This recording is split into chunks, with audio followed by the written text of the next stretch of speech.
Okay, so vision and goal planning. They give you a little bit about Johnson Consulting, what we're seeing out there, what we saw out there for 2016, vision in the eyes of Johnson Consulting, and then how you can drive value yourself, or just to ask that question about how you feel like you can drive value at your business as leaders.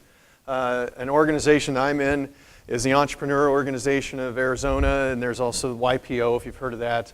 And they're great things. In fact, if I was just a funeral home owner, it would be very cool to join like my entrepreneur organization in my town, because we're all supposed to be there just to talk about how we can make our businesses better, and then half of them, or more than half of them there, and you can tell they're saying, hey, look, I do this. If you ever need anything, come talk to me.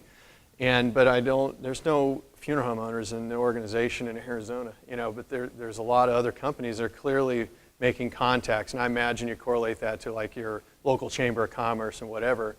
But like the YPO and the EO organization, which most of you can be members of because you're owners or a part owner, these are people that would be good customers for your funeral home. They have money, they understand the value and entrepreneurship of an organization, and so I'd encourage you to kind of look at it in your own town to join the EO or YPO. You'll learn a lot as a leader, but you'll make a lot of contacts, good contacts in your community, especially in a larger town. The contacts I have now in Phoenix I would never had.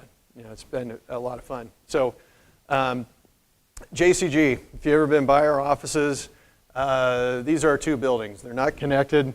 There's a row of buildings, and I'm going to just keep trying to buy each one of them until I have to buy something else. But we've got probably Cindy, I think, probably most of the accountants in building A or B, depending on which building you're in, you'll call it A or B. And then the analysts and management consultants in the other building. So it's near the Salt River Fields. We love it. It's kind of a great area, and you can walk to the spring training games. But you will find us during spring training season anyway. So the wheel as we see it, and there's other fillers that will come in, but you got valuations that you do on a business, and then you'd use that to buy a business. And if you're buying it, you need a loan, and after you buy it, you got to get accounting done. And when you got accounting done, you need something to interpret the results.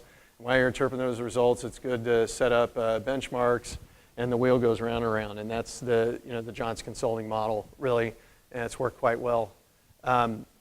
Mergers and acquisitions, buying and selling is what we started off of. It's where my father started with all of his experience that he gained at Pierce Brothers when they were buying and expanding Pierce Brothers, and then at Prime Succession. So it's offered us a unique opportunity. It's afforded us the opportunity to venture into other areas that can be tough to grow early on. We really reinvest a lot right back into the company, and M&A gives us that opportunity to do that. We're the largest at most of the deals out there we've known about or been involved with, and usually the larger transactions for sure, because you just don't want to risk anything. So helping people sell or helping people buy, and selling could be to the employees or the staff, what have you. Business appraisals and valuations, if we're already doing brokering and helping people buy, sell, well, we got a heck of a lot of comparative market data, so it's very logical for us to offer business valuations. So that is a function of Johnson Consulting, and then because people need loans, we have loan sourcing that we do as well, finding people loans. I call it the management, financial accounting, or bookkeeping that we do. I use the word management in there because we're just not bookkeepers. For those of you who use us, we're looking at this data from a specific chart of accounts set up for the funeral space, and that way we're able to look at the percentage benchmarks across all divisions to give an overall view of kind of where you should be at. And so I've got another project I'm working on that's going to bring that even more together within the company. So management consulting, everything we do is management consulting, but when I talk about it as a specific division of Johnson Consulting, we do strategic planning. It's the same process we do at Johnson Consulting, which I'll give you an overview of it. Incentive compensation plan structures, performance analysis or business health checks, ongoing monthly, quarterly accountability meetings, and then performance improvement consulting. So these guys that have been picked and selected to do this work have been and or are licensed, funeral directors and have run funeral homes, have owned funeral homes in the past, or currently own funeral homes. It draws on a unique perspective to really give a 360 view. And then we have all these systems that we'll layer in there through the support of our financial analysts and what have you. It's a real powerful combination, and it works quite well. So, staff training, we have online, on-site, and webinar staff training. We utilize through Melanie Lloyd, who's been a trainer in various other organizations. It's her specialty. She's very good at it. And so that's one thing we've done at clients, for clients. We've got the performance tracker. I showed you how much is going on in that software. There's a lot going on there. Life insurance training. My neighbor had a very large insurance training site, and they just merged. But for people needing pre-need, get licensed for their insurance license for pre-need, we direct them to this site. We just have this relationship. It's just a place to go. If you go to preneedlicensing.com, it'll take you there. So we have, on top of everything else, I have a Series 65 investment advisory license and JCG Capital, and this was meant for kind of business and personal wealth management. We use the same advisors for Johnson Consulting. That's a service. And then we've got funeral director management software. I've mentioned to a few. This is a case management software that Johnson Consulting acquired 2 years ago, and have been doing lots of upgrades to it and starting to roll that out. We've got some customers that are here, and so it was a strategic initiative for us as all of these things that we do can become dashboards of services for our clients, whether it's utilizing the benchmarks we have within accounting to offer that as a dashboard within FDMS clients or vice versa. So we saw that as something valuable to do. So we're servicing U.S. and Canada. We have 35 employees is what I counted. It's a moving target. It just keeps going up. 10 programmers overseas. In India, we have 20 or 30% growth in our recurring revenue services, which is accounting, management, and surveys. Largest provider in M&A services. We handle most of the large transactions. And then something that I think I was inspired maybe or tricked into, we'll find out, by my entrepreneur organization membership, as well as the Scaling Up book that I'm reading, is we've invested heavily in the marketing. So if you take all of our advertising spend and business development costs, these are costs that we could completely eliminate and keep growing and and service the existing clients we have. But we spend about $1 million a year doing it, so it's no small thing, and it's because of all the opportunity that exists for what we do, because we really kind of wrap it all into one service. So growing costs money. Never forget that. You want to grow, it costs money. Stop complaining about having salespeople. Otherwise, don't worry about growing. So, continual improvement in other projects. It's typed small up there, but I have weekly meetings with every division head, as well as they have meetings, and Jeff has meetings with them. And one particular meeting I have every week is just on our software development. It's about an hour-and-a-half meeting every week, because we spend a lot of money in software development. If you've got 10 developers overseas, 2 custom software engineers, and all these initiatives, you have to have a strict management oversight of what we're rolling out, how we're going to let the customers know about it, what's next in line for development, and so on and so forth. When it's midnight here, it's like 9 in the morning in India, by the way, just so you know if you ever wanted to do something like that. And you send the money in rubles. Performance tracker development, so we're always, the list, I'd show it to you. If you wanted to see it, I could show you the list. There is a mile-long list of all the things that will be developed in the performance tracker, and it will never be, it never goes down. It's like one thing gets another, it's another idea, whatever. So performance tracker development is always ongoing. There is a market share program that we're developing that basically will collaborate with obituary data and governmental information through a system called NAFSIS and other U.S. government things to basically take and identify market share anywhere in the U.S. and the different case types that exist, as well as how the person died and where they came from, a hospital, a hospice, what have you, and having it on a map. And this is something you can also look up for your competitor. So it's a BHAG. Probably figure out what that is, but we've run a test on it and we've been able to do it already. We're just trying to get it to where it's more real time. And so we're trying to take market share analysis to another level. And that's another project that nobody would know about, but it's just the things we do because we're always investing back in funeral service to figure these problems out. So we have a freelance project. This is another development project we have for basically looking for contract help. We're trying to solve the problem of staffing at funeral homes, finding good staff, or when we're very busy, how do we find people that are out there that would love to be a part-time funeral director that are available today between 10 and 3 that can come on site and hold doors for you, whatever. So this is kind of like we call it the freelance project, but it's a way to say, I'm Menke Funeral Home, I need a funeral director between 10 and 2, and then you find all the people that say they're available, and they send what they want to be paid, and then you line yourself up, and they come in and you pay them or whatever. So it's kind of like an Uber of staffing is what it is. The other one is a customer benchmarking and correlation project.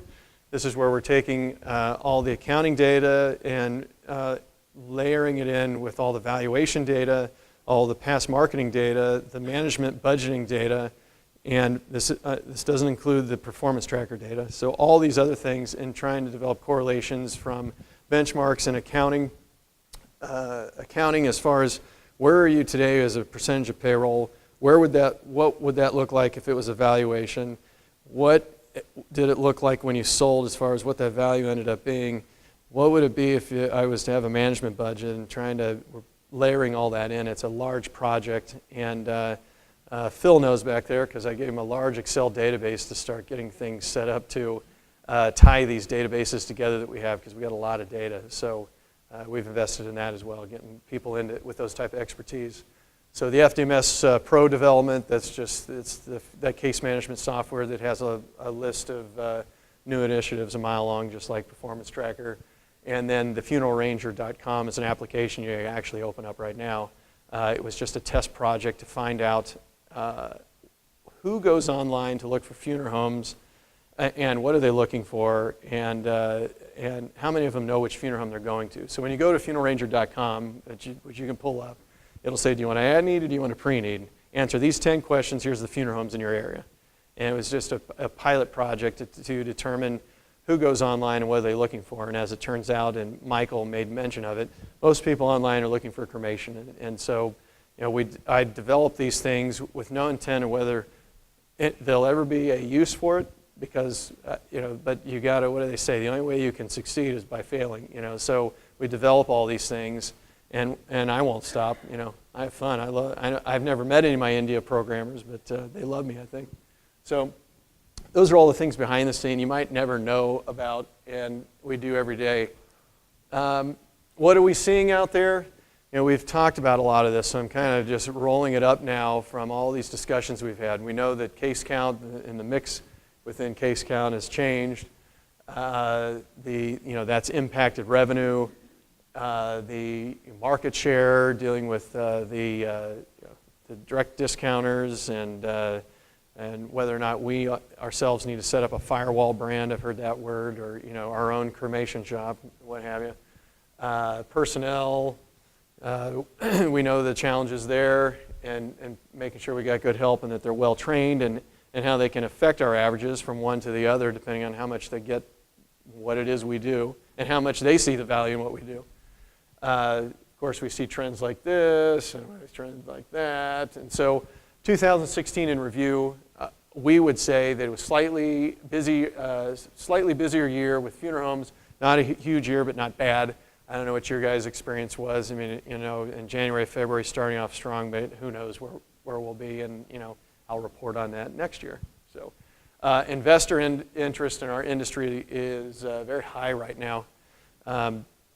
We have a few marketing packages that I've sent to our clients to review who these buyers are, and that are interested, and they're shocked at just all the people that are interested.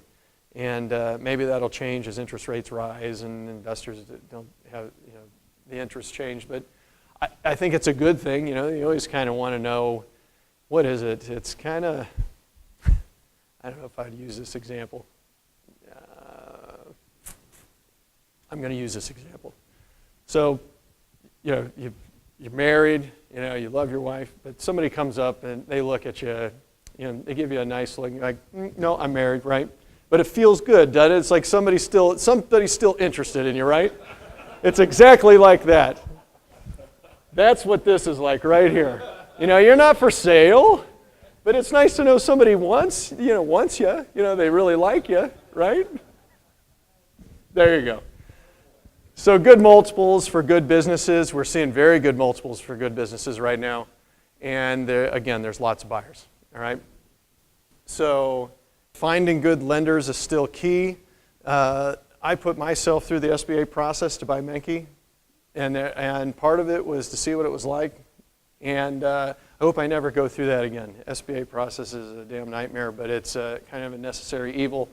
For those of you that have worked hard to build equity in all your holdings, the SBA loves you even more because they'll secure all that over and above what your loan is.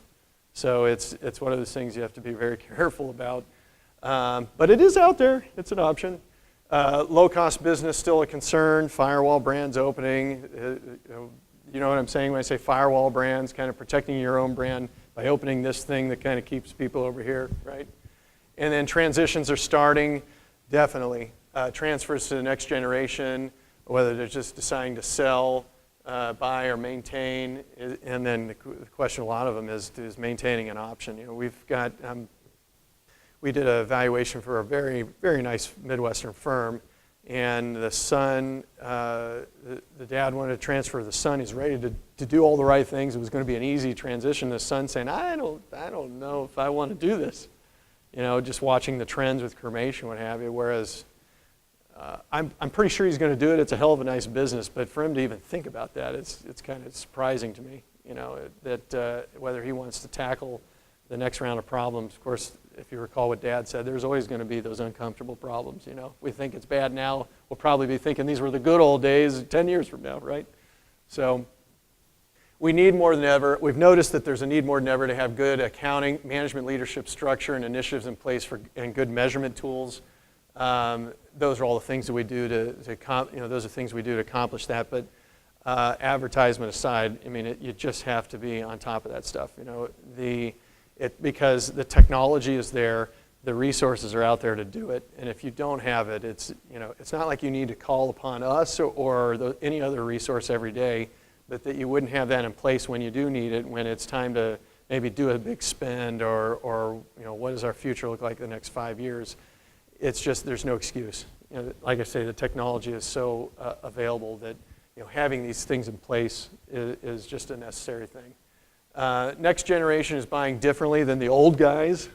And I say that meaning that I think my father probably could have, when he was a Batesville rep, probably had enough success just going and have coffee and saying, call me, hey, let's have dinner sometime. Now it's like, what's your discount? What are you doing for this? It's so transparent, and some of it's because of the internet, right? And so our customers, we're seeing that the same way. The information's more available to them.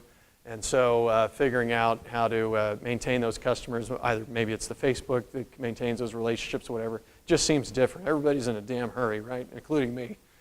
So make it fast, make it easy for understand, then I'm moving on to the next thing. So relationship only is harder to create the sale. And then needing KPIs. So KPIs, if you don't know them, you should. They're just the standard nomenclature anymore for like looking at your information at a high level so that you can look at it quickly and then move on to the next thing. So key performance indexes, that's what that is.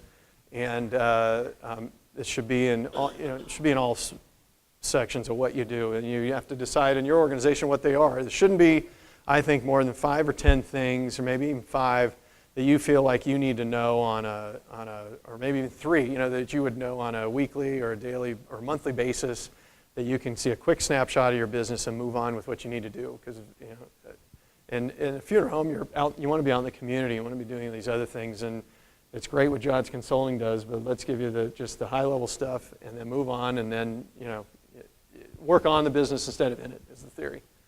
So here is some of our plans at Johnson Consulting, which may sound familiar, and I think it doesn't matter what company you are. It could be our restaurant. It's just common sense stuff. So effective communication between departments, between divisions. It could be your prep room to your directors or your arrangers to your admin staff, whatever. Effective communication, again, because we know communication is the number one thing that causes complaints.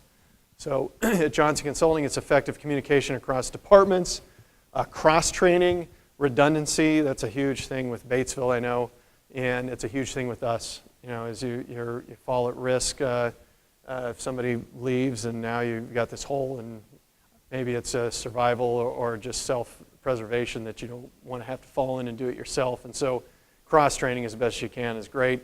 A well-executed hiring process and procedure has been very important to us. We continue to work to perfect this. I'm showing you what our things are, what we want to do as a strategy for Johnson Consulting, and they should be for you, really.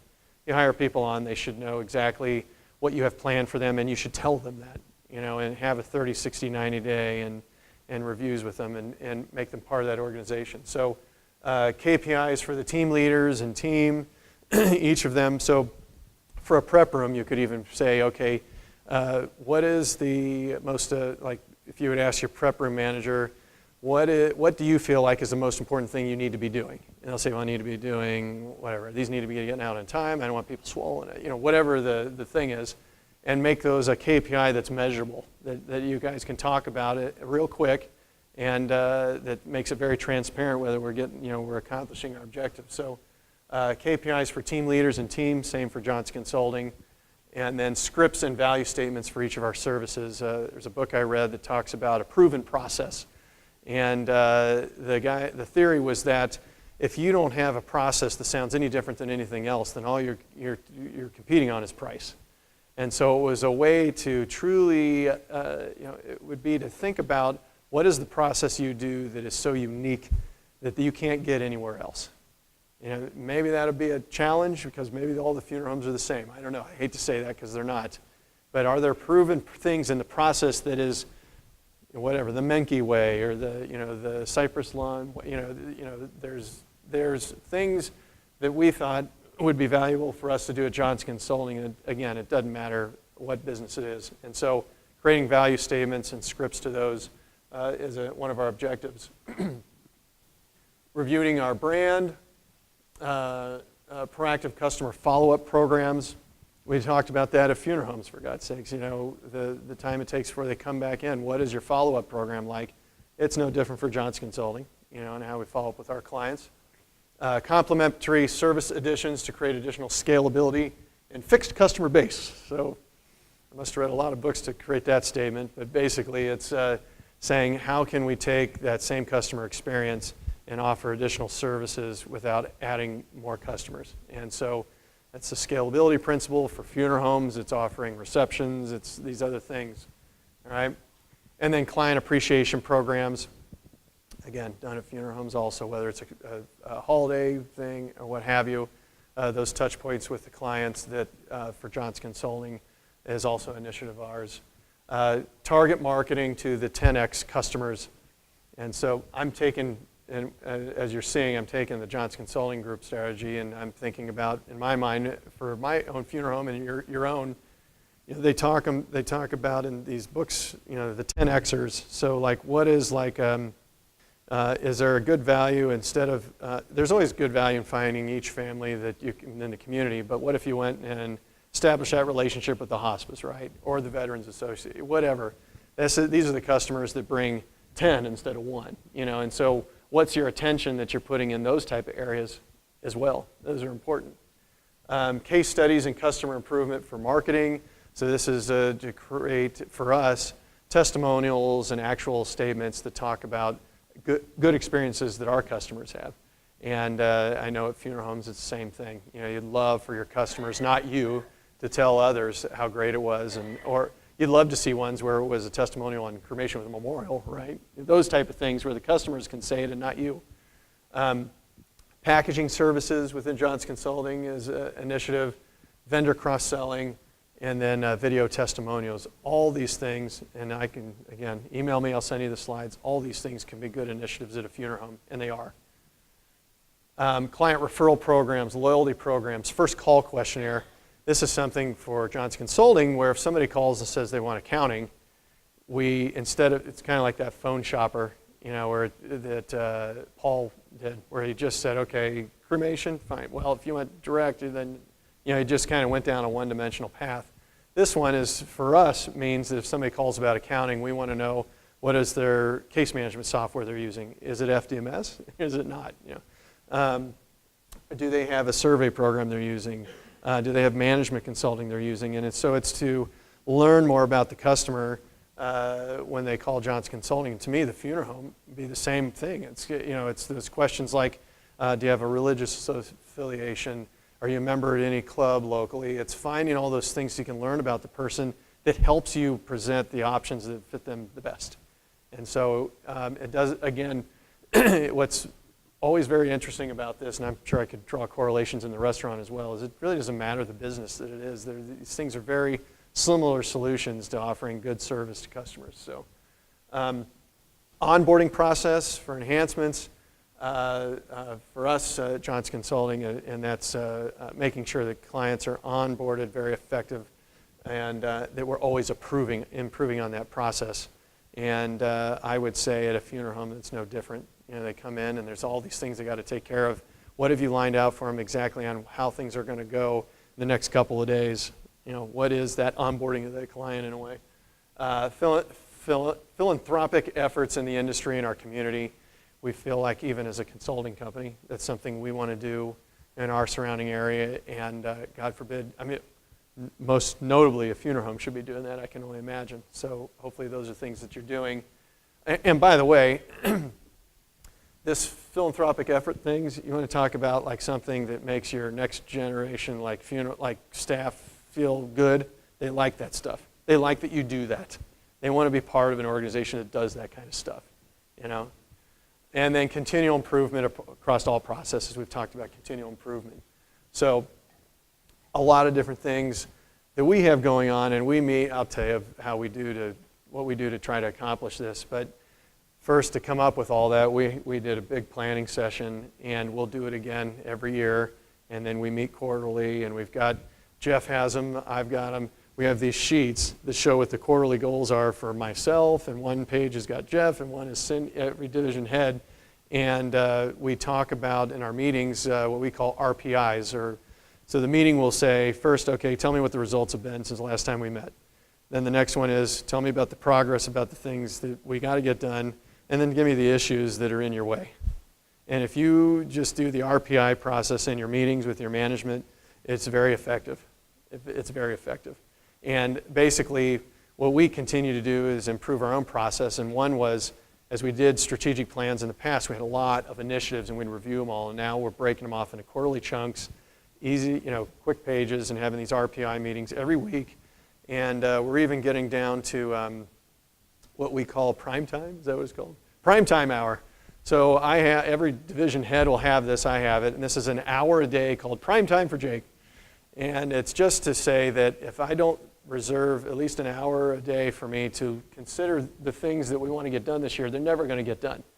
And so I might not use that hour every day, but I've reserved it, and I try to schedule around it instead of over it. And as business leaders, you should do the same. You really should, for the sake of your staff, really, because it's not about managing the staff. It's about helping them manage, helping them. In fact, one person has gone, and quite a few organizations probably have gone as far as saying, I don't have managers, I have coaches, So those are the things that we do there. So I want to talk about how we created the vision and how we kind of rolled forward with that. Any questions, though? I don't know if any of that's surprising about, or maybe you would guess that if we're consultants that we probably practice what we preach, but those are our objectives among others for this year. There's a lot going on at Johnson Consulting, and if I have anything to say about it, there always will be. But you know what? The cool thing is, we talk about culture. We've worked hard with the culture to the point that once you get it going, I just step out of the way then. I work on the next thing that I need to do, or if you're a funeral home, the next market you need to get into, or whatever, and the staff's got it. And I check in, make sure we're staying within those parameters. So there's a big thing to be said about just how culture will end up driving things and you can get out of your own way. And the other cool thing about culture is how it also gets rid of people who shouldn't have been there in the first place. You try the best you can to hire people, and you bring them in, and what's cool is the staff will get rid of them. If you have good culture of staff, they won't last. And it's really kind of turned out that way for us at Johnson Consulting, I would say that. So a vision, so one of the big vision for me for this year was creating business development. I'm sharing slides in somewhat random order, but there was a quote that I found that I'll share with you. It's interesting from a marketing perspective, but we needed to do more business development and have customer service reps. And I'm thinking, well, we'll market, we'll handle this other ways, and so why not just advertise? And while I was searching the internet for some of the answers, I came across this slide from Jeff Bezos, if you know who that is. I think he started Amazon. He's certainly the president of Amazon. And he said, advertising is the price you pay for having an unremarkable product and service. All right? So if I know we got to market, but I think certainly the point is that if your service is that good, you won't have to market too much. They're going to come to you. And I think the good news is that, at least from why people find funeral homes, I think they're largely wowed by this. They go back to that place. But this was very interesting to me to say, I guess I need to make sure my service is remarkable. Otherwise, I better advertise a hell of a lot. And for me, I'll just figure out if I can do both and even make it, compound the growth. But I thought that was an interesting comment from a guy who's certainly dominating the world, actually. Amazon is unbelievable. So here's one. So as it relates to vision, when you set a vision, you've got to make sure you don't aim too low, because a lot of us do because you think it's outrageous. You'd never tell anybody else, and you've got to get comfortable with being uncomfortable about that. There is really a lot to be said about that. And we practice that at Johnson Consulting. These guys know. I'll say stuff to them, and they'll look at me like, okay, we'll do it, sure. Now they're getting used to it, and we're all on the same page of having these type of goals. But the greatest danger for most of us lies not in setting too high and falling short, but it's in setting our aim too low and hitting the mark. Right? And I really try to live by that. I really want these stretch goals, they're called sometimes, but dream big. If you really want to, if you want to be big, you better dream big, or get used to where you're at. Because you're trying to stay here where it's comfortable, right? Your success is limited by your vision. This is just what I say. I don't know. I'm sure I heard it somewhere, but I put my name next to it. And then BHAGs. So if you haven't figured them out already, you can even look them up online. This is a very common term, actually, but it's a big, hairy, audacious goal is what it is. They're called BHAGs. So you should need to have them. You need to dream big, and believe me, you'll get there. And the nice part is, if you only get halfway there, I bet it's probably where you would have been if you just said, but you might have done it in half the time. And so I think you can do it, but you can't do it if you don't think about solving problems a different way. You have to, really. So the question would be, what's your vision and how will you make it real? And the cool part about vision for me is that it's fun, because you can come up with stuff that might never happen, but it'll feel real. It's like, I'm going to, whatever you're going to do. Dream big, really, because it does work. Visions without actions are daydream. And actions without vision is a nightmare.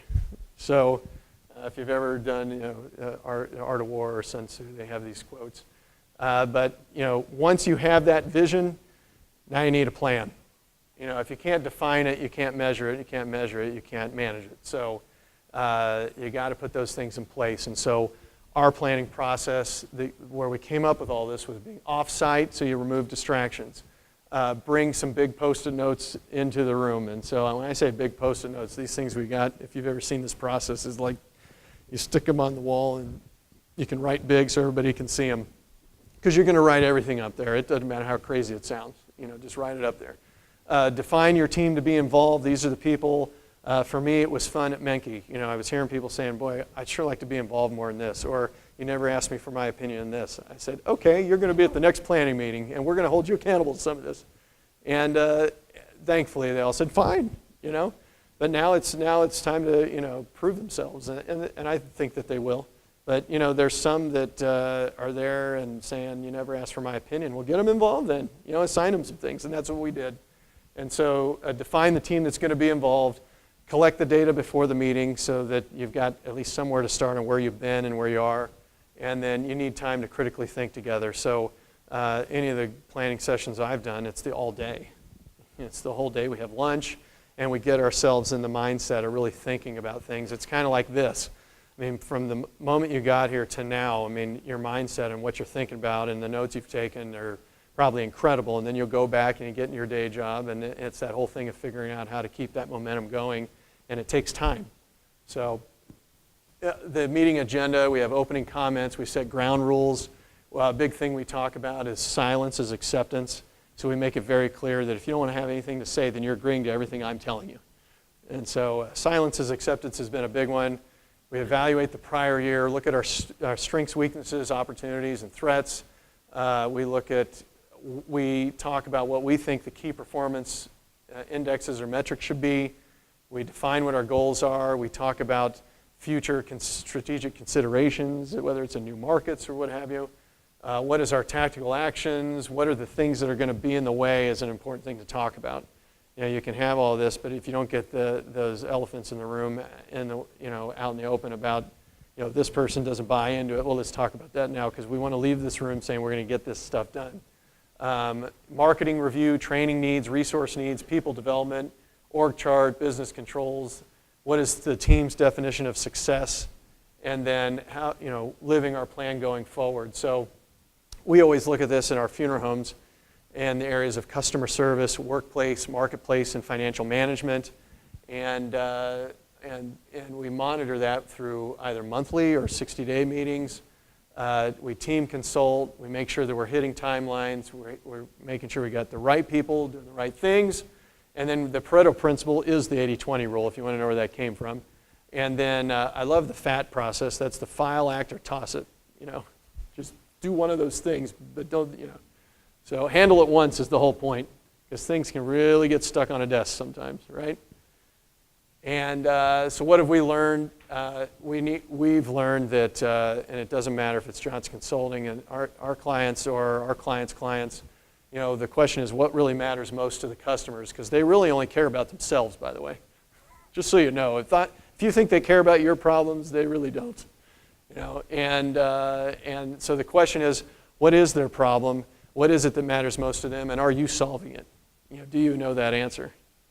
So that's an important one. And then make sure you differentiate yourself from the competition by your proven process or something that defines you that makes sense instead of saying we deliver good service. Something that's you, that's only you, that you only can get at your business. I don't know what that is for you, but it's something you ought to think about because I think it's a valuable thing that they know. So when you're doing this, you need the people. You always have to have good people. We've talked about that. You need the strategies. We just talked about creating those. And you need to be able to execute, so you got to put the process together. But if you want to grow, just don't ever forget that it does take cash to make it happen, and not be afraid of that.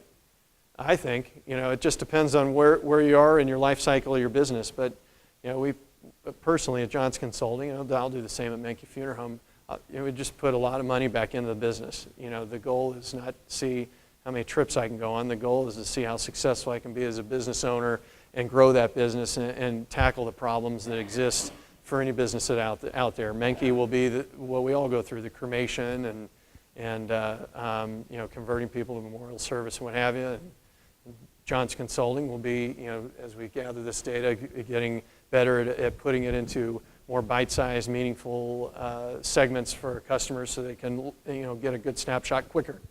And so, and definitely be tenacious. This one is, I would say, I'll just say as a skill set of mine, but I'm not necessarily, Albert Einstein said it, but it's not that I'm smart, I just stay with the problems longer. And so don't give up, really, and dream big.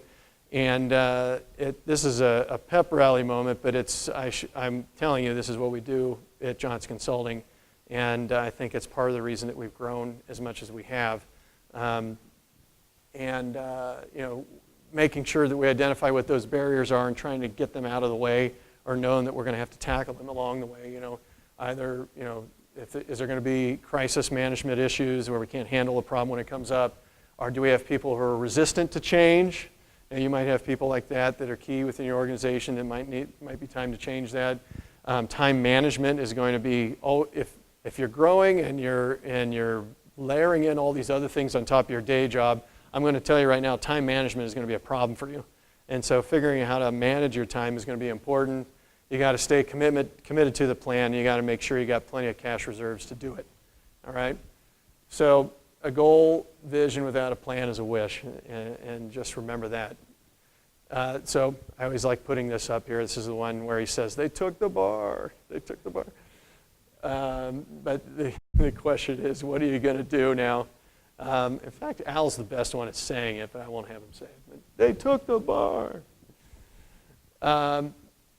Next steps were then for us to make sure as management leaders that we went to the staff and made sure they heard the same message. And so we went to them and said, hey, look, just so you know, our clients only care about their problems.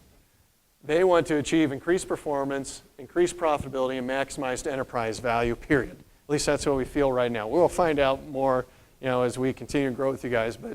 And what are the key things that we do that brings the most value to the company? And what are the things that don't, and how can we get rid of those? And this would be the same at a funeral home. And then having weekly and 90-day meetings, what's the RPI, those results, progresses, and issues. So these are the things we live every day in our company, and these are the initiatives that I'll roll out at Menke, and I already am, and I think it's valuable at the funeral home. And the problem is, if you're hearing it for the first time from me right now, like I did, I was like a deer in a headlight. It's kind of like how, I got enough. I'm already too busy. I don't know how I'm going to get all this stuff done. And you can surprise yourself if you really sit down and identify what are the things you really should be working on and what are the things you need to get out of the way. And initially for me, it was more time I had to work, but as I found the right people and identified what was really some direction that was a rabbit hole I shouldn't go down, we were able to do all this and get it done. And of course, companies like Johnson Consulting can help with that kind of stuff. But I would conclude with everything that we've learned out of a comment or a guy that I think it was that Darren Daly thing that I've told you about every morning during the week. And he said, look, if you want 2017 to be your year, don't sit on the couch and wait for it. Go out and make a change. Smile more. Be excited. Do new things. Throw away what you've been cluttering. I've got a couple of those. Unfollow negative people on social media. I like that one. By the way, so have you guys done disc profiling for your staff and for yourselves? How many people have done that? I'm curious. Not too many. Interesting. You ought to do it. I did it on my kids. And I did one with my wife, not on my wife. I did one with my wife. And the interesting thing was, as a side thing on the disc profile, was that, I don't know what this means, but this is the truth, by the way. It said that she prefers that she's communicated with at a distance from 3 feet. So I learned a lot about my relationship with my wife doing a disc profile with her, not on her. Yeah. Okay, so go to bed early, wake up early. Talk about most of these people are very successful. These guys are up at 4 or 5, and they're up early. Go to bed early, be fierce, don't gossip, show more gratitude, be humble, do things that challenge you and be brave. Those are the things that I've kind of written down. I have a reminder that comes up in my Outlook that's like daily credo, and then I've got one that's life plan reminder. I'll do the same things for a life plan, because the other problem that you have is, let's say you were busy already and now you're going to try to do all the stuff Jake's telling you. And now the other thing is you also have your health and your family. So how do you get all that in there? So you do the same thing. I did basically a strategic plan with my wife to figure out when are we going to travel this year, and when are we going to, so that I don't schedule over that stuff, and when am I going to exercise, so the whole thing's a balancing act, and organizations like EO or YPO or Johnson Consulting wouldn't be around if you could figure it out on your own. It's constantly a balancing of figuring out where you're going to put your attention, but having all these things as a daily reminder is huge, because I'm telling you, I'm doing it, and it can be done. And if that's going to help, I'm fairly certain if I can keep doing that, we'll continue to grow like we are. And I would challenge you guys, if some of you are priority doing it anyway, but you'll be surprised at what you can accomplish. And you'll find out that there is, what I have found out is there's so many opportunities that's become a problem, actually. It's actually a problem. I have to filter out, and Jeff and the staff correct me quite often, of all the things that we have opportunities for, because we're so disciplined in moving forward with these initiatives. They just don't sit around much. And so then we just think of the next thing. And how cool would that be at a funeral home? I don't know what those different challenges are. I could come up with them, but I think there's lots of opportunity, because that uncomfortable zone is where you can succeed, and these your competitors out there, they're there's just a lot of opportunity. So those are the things. That's the stuff within Johnson Consulting that's a vision of ours. I want to share that with you because we have a lot of discipline towards it. We don't have it all figured out, but if we're sitting there, especially if you're a client of ours and we're telling you to do these things, just fear not. We're doing the same thing and probably more ourselves, and it's caused good results for us. So, how many of you have done like a plan for this year? Yeah, good. Yeah, all right. They're good to do. I mean, at some level, start somewhere, right? I have one of my reminders that pops up once a month. You talk about Facebook. I tried to pull it up during this presentation, and I couldn't because the internet here sucks. It is an image that somebody sent me, kind of a motivational thing it was called The Facebook. Have you seen this? It's a picture of the Facebook website when it was opened in 2004, and talking about it was going to be this exciting resource for students to interact with each other. And it's this very basic page that makes you feel good that actually your website may have a chance, And it was the starting of Facebook. And the thing that's so motivating to me, it was 2004, for God's sakes. And again, the website looks awful, but it was called The Facebook, not Facebook. And look it up online. It's like the Facebook, maybe 2004 starting homepage. And you look at it and say, okay, all right, I know what I need to do. Yeah, so that was my thing. You guys have any questions you guys would have about maybe initiatives at Johnson Consulting, or things that you heard that you're saying, no way I could do that at my funeral home, you're crazy, that's only a Johnson Consulting thing, because I'd love to have that challenge. Because this is something, these are a lot of initiatives I've gotten from the books I've read. One's called Traction, if you want to know. I got a ton of them. And I don't read a lot, so I listen to them in my car, and then when I get bored, I'll listen to music for a while, then I'll switch back, whatever. But these are people rolling these out in other companies that are not consulting companies, that are not funeral homes. They're all kind of the same message as far as how to maximize your potential for growth, and that's a challenge with funeral homes, but it's not impossible. I'd say if you want to call it a BHAG, you can probably move somewhere else with it instead of this way, or with the cremation rate going like this and then profitability that's going down. Because I showed you what those slides look like as far as a value for your firm, so you don't want to be part of that.